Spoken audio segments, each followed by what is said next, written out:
इस जगत का प्रत्येक व्यक्ति अपने आप को बहादुर मानता है, सबसे अधिक शक्तिशाली मानता है।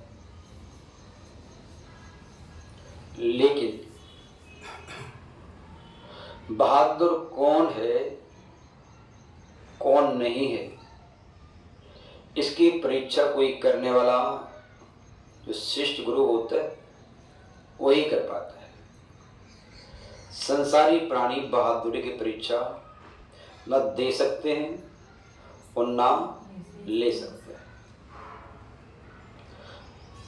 बोलना बहादुरी नहीं है, मौन रहना बहादुरी है।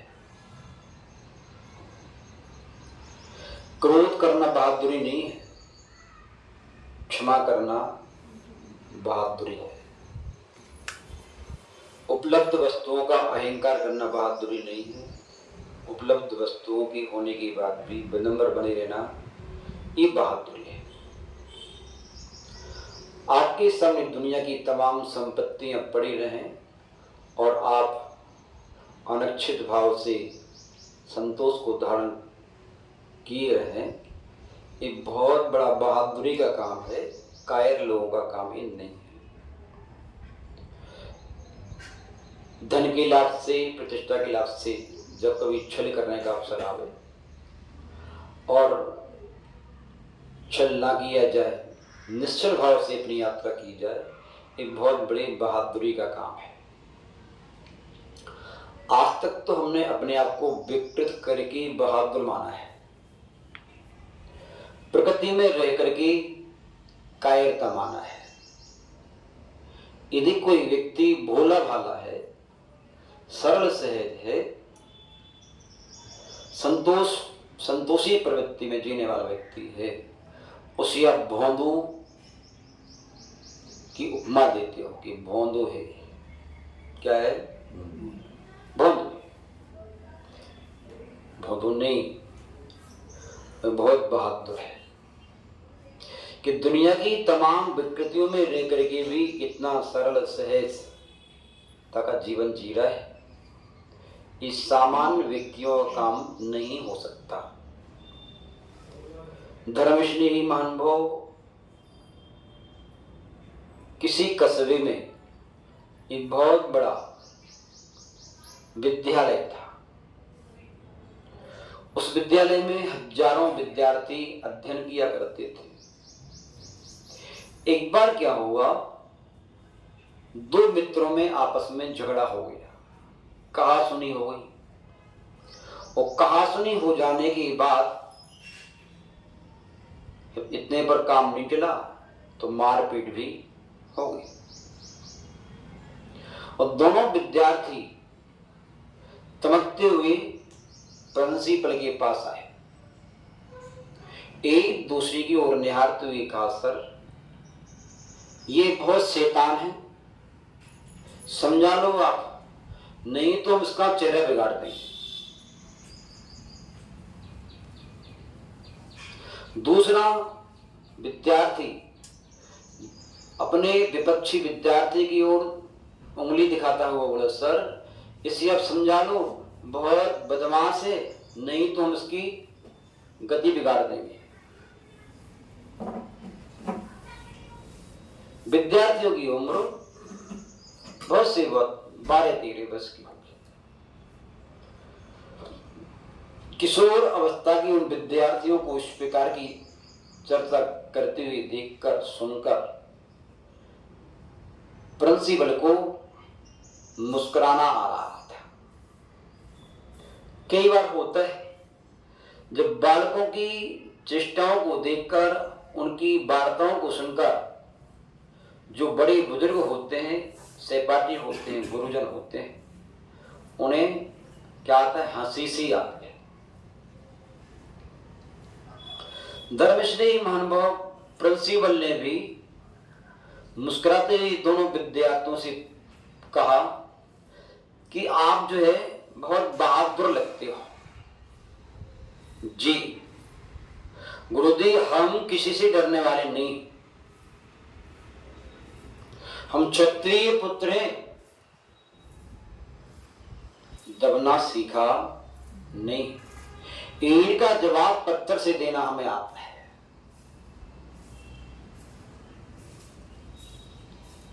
प्रिंसिपल इन बातों को सुनकर और मुस्कुराने लगे। धर्मश्री महानुभव प्रिंसिपल ने उनसे पूछा, बहादुर शब्द से आपने अपने आप को संबोधित किया, अब डरते नहीं, बहुत अच्छी बात है। हमारे विद्यार्थी हो ना, निडर ही होना चाहिए। लेकिन हम आपसे एक बात पूछना चाहते हैं, उसका उत्तर देंगे क्या? जी सर। हम पूछना चाहते हैं, बहादुरी का काम करना मुश्किल है या सरल? नहीं, बहादुर कौन कहलाता है? तो जो बहादुरी का काम करे वो बहादुर कहलाता है। फिर दूसरा प्रश्न किया कि बहादुरी का काम करना सरल है या कठिन? बहादुरी का काम करना तो मुश्किल की बात है। हर व्यक्ति तो बहादुर नहीं होता। हजारों व्यक्तियों में कोई एक बहादुर होता है। सभी बहादुर नहीं होते, सभी राजा नहीं होते, सभी श्रेष्ठ नहीं होते। धर्मस्नेही महानुभव प्रिंसिपल जो थे बड़ी चतुर थे, नीतिवान थे। उन्होंने कहा उन विद्यार्थियों को, क्योंकि बच्चों को समझाने की विधाएं अलग अलग है, ये जरूरी नहीं है कि उनको डांट के ही समझाया जाए। उन्हीं के उत्तरों से उन्हीं को समझाया जाता है, तो बात समझ में जल्दी आ जाती है। उन्हीं के हथियार उन्हीं पर चलाने होते हैं, तब प्राणी जल्दी झुक जाता है। महानुभाव गुरुजी ने कहा, आपसे एक बात पूछी। बोले क्या? यदि दो विद्यार्थी आपस में कोई झगड़ रहे हो और एक दूसरे के ऊपर तमतमाते हुए गुस्से में आकर के मुक्का वार लिया, वार तो लिया, गुस्सा तो आ रहा है। कल्पना करिए उस वक्त अपने मित्र के ऊपर, विपक्षी के ऊपर उसमें मुक्का मार देना बहादुरी है कि उस मुक्के को शांति से जिम में रख लेना बहादुरी है? बताइए। तो विद्यार्थी चतुर तो थे, होशियार थे। उन्होंने सोचा एक पल, पूछा, सर उस मुक्के को शांति के साथ में अपनी पॉकेट में, जेब में रख लेना, ये बहुत बड़ी बहादुरी का काम है। किसी के ऊपर मुक्का उबार के मार देना ये बहादुरी का काम। महाशय, अभी आपने कुछ समय पहले अपने आप को बहादुर साबित किया था कि हम बहादुर हैं। इतना सुनते ही साथ दोनों विद्यार्थी की निगाहें नीचे हो गई, गुरुजी के चरण छू लिए। दोनों मित्र एक दूसरे के गले मिल गए, गले मिल करके घर की ओर रवाना हो गए। महानुभाव, ये दृष्टांत इस बात को साबित करता है कि विकृति में रहना बहादुरी नहीं, प्रकृति की ओर बढ़ना बहादुरी है। सृजन बहादुरी का काम नहीं है, विसर्जन बहादुरी का काम है।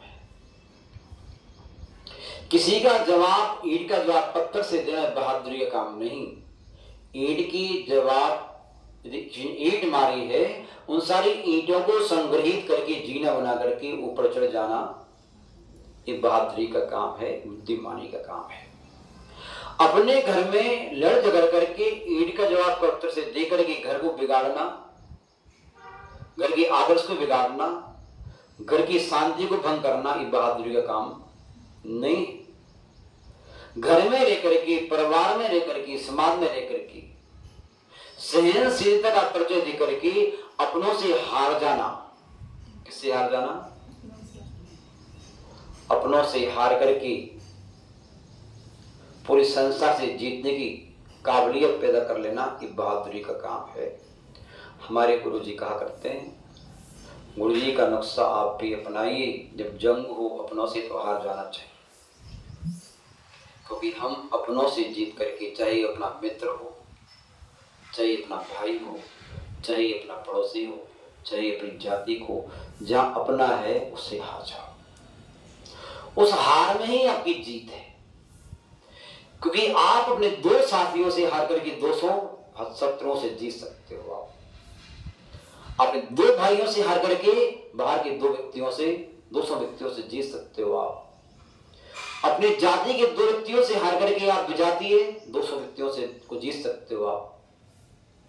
लेकिन जब प्राणी अपना होश खो देता है, बेहोशी में अपने वचनों का व्यापार करता है, बेहोशी में शरीर का व्यापार करता है, तब वह ये होश खो देता है कि मैं अपनों को जीत कर बहुत बड़ी बहादुरी का काम कर रहा हूं। इस सही मायने में वह अपनों को जीत कर अपने आप को अकेला करने में लगा हुआ है। अपनों को जीत करके हम मेले में निर्भय होकर भ्रमण नहीं कर सकते। यदि मेले में निर्भय होकर के विचरण करना है तो सदैव ध्यान रखिएगा, हमें इस प्रकार की बुद्धिमानी हासिल करना चाहिए, इस प्रकार की बहादुरी जीवन में लाना चाहिए कि हम अपनों से हारने की गुंजाइश रखें, अपने से हारने की हम तरीका रखें। तब तो हम इस संसार में रह करके संसार को जीत सकते हैं, संसारियों को जीत सकते हैं और मौका आने पर स्वयं को भी जी सकते हैं। बस इतना ही कहकर अपनी वाणी को विराम देते हैं। ओम शांति। परम पूज्य गुरुदेव आचार्य भगवान वैष्णव जी मुनिराज की जय।